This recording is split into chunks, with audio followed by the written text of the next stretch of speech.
imagination can only take you so far.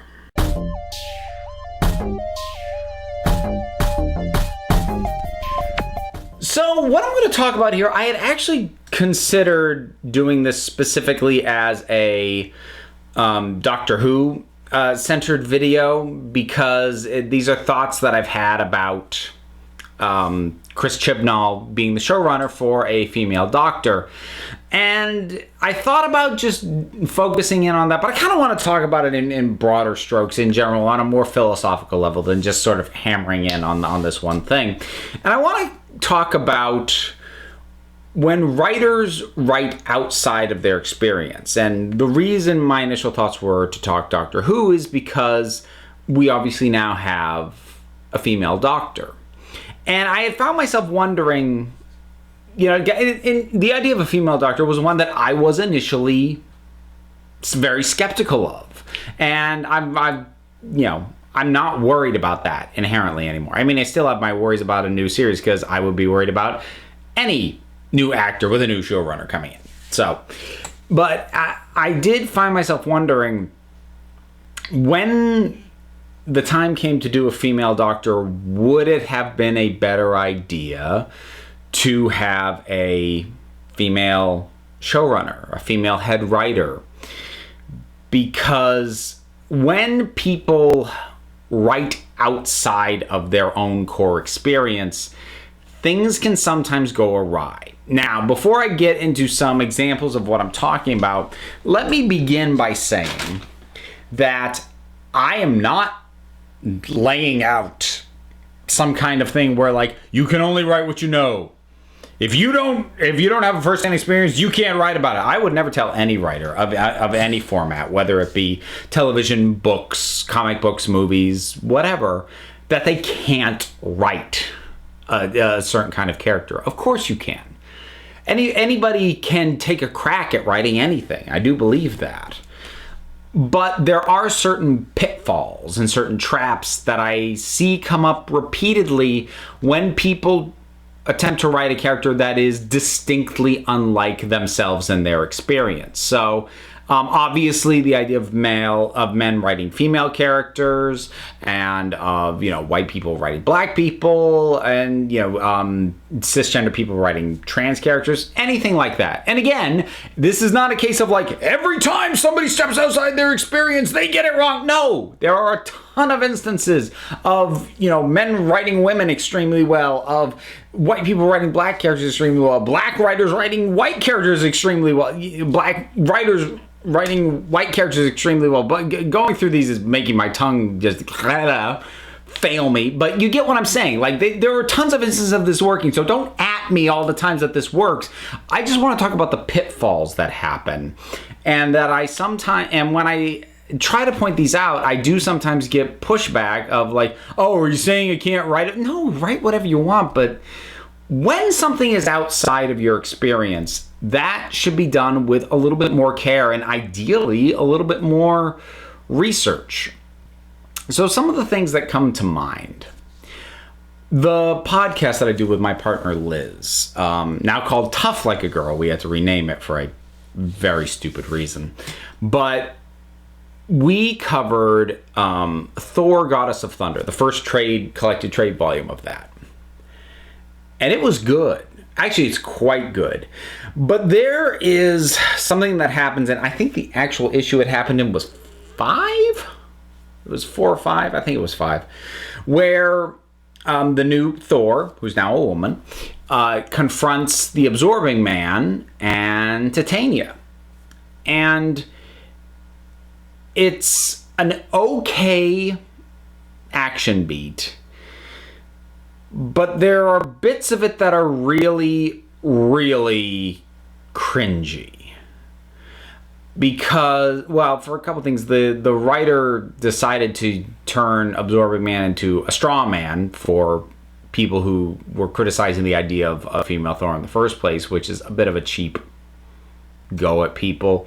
But even as that goes on, you know, there's all this emphasis that, you know, that this villain is putting on, oh, you know, why'd you have to take a guy's title? Thor was his name. Like, what the heck? And then Titania she, decides to not fight Thor because Thor's a woman now, and like, look, I'll just give in this time as a mark of sisterhood. And it's a really awkward scene. It's really weird. And again, not to say that a woman would be incapable of writing that, but when I've come across stuff like that, it's always been men writing women. Or another example, to step outside my usual geek wheelhouse, my daughter's mother read a fair amount of James Patterson books, specifically the Alex Cross series. So things like Along Came a Spider, Kiss the Girls. She read most of those, and I at least, back in the mid-2000s, however many were out up to that point. So, but she pointed out to me how she could have made a drinking game out of a certain phrase that kept turning up over and over and over and over again, which is, and again, if you didn't know, the character of Alex Cross is black. That's the lead in these books. The author, James Patterson, is white. Again, there is not a problem with that. But she said she could have made a drinking game out of how many times the phrase, "I was the only black man in the room," or some equivalent thereof, just some pointing out of that, got done over and over and over and over again. And it's not like that's an irrelevant thing to point out, but once you've established that he's out of his element in terms of his place here, you don't have to keep repointing it out again and again and again and again. And these are the traps that I think writers fall into when not only are they writing outside their experience, but they know they are, and they kind of overstep and overcomplicate and overthink. Oh my God, I need to address the fact. I need to address this stuff. So, with something like Thor, like, oh man, I'm a guy writing this female character. I gotta be sure I make her super ultra strong female character and really put emphasis on it. As much as I love a lot of these things, but I've seen it turn up in Batgirl. I've seen it turn up in Buffy stuff where, there's this really overemphasis on girl power. Not just having it like females with strength, but like labeling it girl power. Having it pointed out by characters. Man, women are tough. I almost never see that when a woman writes these characters, because they'll just write them as tough and let it stand. Whereas I think, and I've mentioned this before, but I mean, I have aspirations as a fiction writer. So I understand, the insecurity that you can get in trying to write characters. You want to be sure that everybody gets what it is you're doing, that people see the effort you put into it, but highlighting it like that just makes it weird and awkward and cringy. Because, like, to contrast something like that Thor scene with, say, Ms. Marvel, Kamala Khan, I love her book so much. And I think part of the reason that it is written as accessible as it is, and that these characters come off as genuine as they do, is because the writer, G. Willow Wilson, is herself a Muslim, and she's writing Muslim characters. Now, again, does that mean that a Christian writer couldn't write them just as well, or an atheist or anything? No, absolutely not. But the thing is that she was able to draw directly from her own well of knowledge and of experience and present these characters in a fully formed way. Whereas someone who has to, either, if they're good about it, do a lot of research, or if they're lazy about it, make a heck of a lot of presumptions, they would be pouring all these facts. They'd be crowbarring in these things and not necessarily knowing how they actually, because you can do research, but it's hard to know how the facts of something like living a Muslim life and growing up in a Muslim family, how those actually play out in a living situation.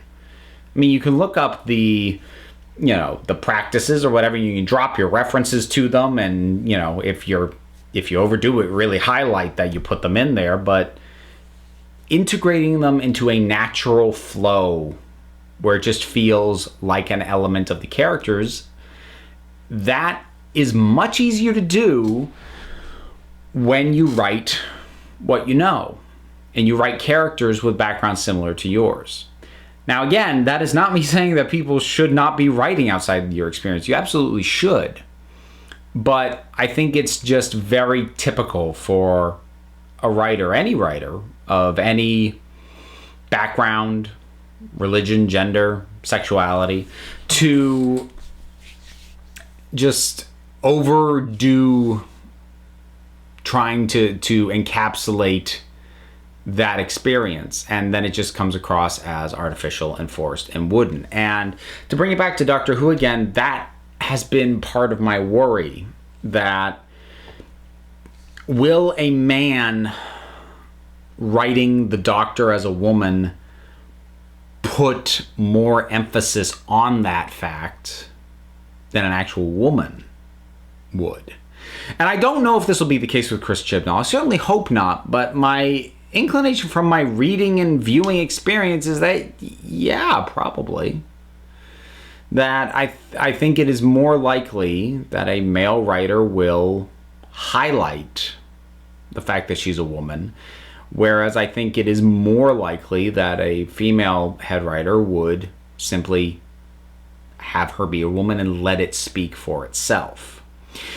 And that's the big thing. Writing outside your experience, the tenets of what makes conversations flow, the story moves smoothly, and what makes characters have depth it remains true no matter what, whether you're writing within your experience or outside of it. So tacking extra stuff on can disrupt the flow of your process, and then it just derails the whole thing. So I don't have a final concluding point that I'm making here, but I just kind of wanted to work my way and talk my way through the thoughts that have been going through my head recently. And certainly with something like Doctor Who, I really hope that this is an unfounded fear, because, like I said, I don't think it... I would never say that Chris Chibnall, that any head writer should be hired because they were a woman and they have a female doctor. Well, no. They should get someone who's going to handle the character and the story and the show well. But this is one of the reasons why I think it's important to have diversity in your writing room, in the development process of more movies, of more comic books, of more TV shows. Because if nothing else, even if the head writer, show creator, what have you, is stepping outside their own experience, if they can turn to, like, literally just turn to the side, oh, help me, someone who has the experience, I think that makes a difference. And it's been helpful, that he does seem to have I would say a respectable percentage of females on the writing staff, and also hired to direct the episodes. Now, again, does that automatically mean it'll be better? Well, no. Jessica Jones season 2 kind of made a big song and dance about how every episode was directed by a woman. That didn't make that season any better. It was a nice thought, but that won't automatically save it any more than having a female character handled by a man will automatically ruin it. I just think that it's a place where diversity within the development process, the creative process, benefits everybody, because you end up with a situation where it's much easier to include greater diversity, because you can turn to someone with the experience so that it can be integrated naturally and flow the way a good character or a good moment should. So there we go. How many folks are going to call me an SJW because I ended up unexpectedly making this a call for diversity? I honestly hadn't planned to go there, but that's where my head went. So we'll see. But if you can, if you've got any thoughts on any of this, even if you disagree with me, go ahead, leave something in the comments. Keep it respectful, even if you do disagree with me, please. But drop something down in the comments. Let's talk about it. There's a whole bunch of stuff to do. Like there's buttons and there's links and there's, oh my goodness, there's all kinds of stuff down there. Check it out. There's a Patreon. And just remember, folks, you're the council and I just run the meetings. Until next time, this council is adjourned.